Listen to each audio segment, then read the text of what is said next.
Assalamualaikum warahmatullahi wabarakatuh. Kami dari kelompok 3 akan mempresentasikan tugas kelompok kami dengan dosen pengampu yaitu Bu Sutri, SD, MPD.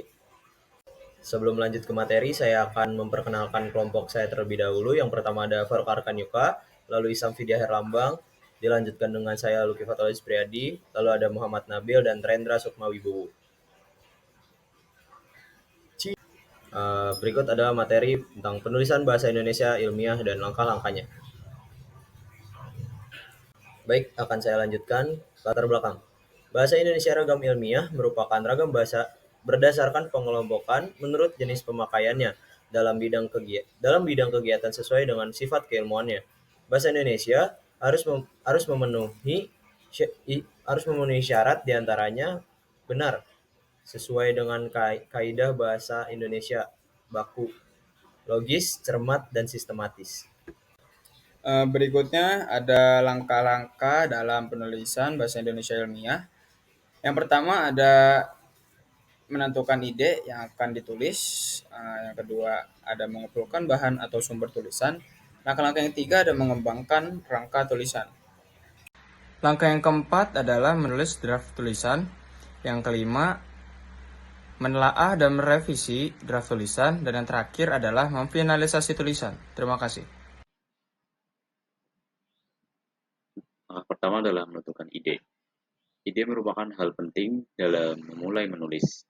Pemilihan ide dapat menentukan keberhasilan kita dalam menulis sebuah karya ilmiah. Dalam menulis karya ilmiah, kita dapat menggunakan metode concept mapping. Implementasi concept mapping akan membantu mengukur seberapa dalam pemahaman kita terhadap topik yang akan kita tulis. Oleh karena itu, hendaklah kita memilih topik yang sangat kita pahami. Semakin kita menguasai secara mendalami topik yang akan ditulis, semakin kita terbantu untuk menulis sebuah karya ilmiah.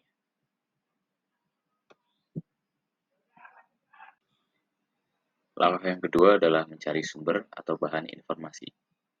Mencari sumber atau bahan informasi dapat berguna untuk pengembangan topik karya tulis ilmiah. Beragam sumber informasi dapat diperoleh melalui buku teks, buku ajar, jurnal ilmiah, dan artikel ilmiah yang dipublikasikan secara online. Langkah berikutnya adalah mengembangkan rangka tulisan. Kerangka tulisan adalah rancangan sistematik yang memuat tentang isi tulisan ilmiah yang akan ditulis. Penulisan dan pengembangan kerangka tulisan akan dapat membantu dalam menulis draft tulisan dengan mengikuti struktur dasar tulisan yang pada umumnya terdiri dari pendahuluan, isi, dan penutup. Nah, langkah selanjutnya adalah menulis draft tulisan. Menulis draft tulisan adalah salinan pertama dari naskah yang dibuat oleh penulis sebelum diedit dan diperbaiki. Penting bagi penulis untuk melihat kembali keseluruhan draft tulisan yang telah ditulisnya. Telah dan revisi draft.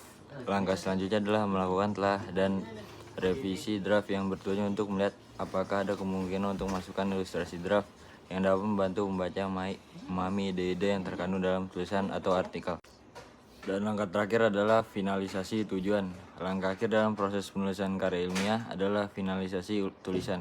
Ini biasanya digunakan untuk mengevaluasi apakah artikel atau karya ilmiah yang telah ditulis cukup untuk dipublikasikan.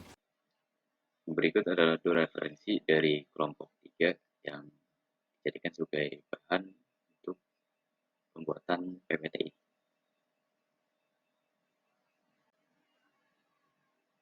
Cukup sekian dari kelompok 3.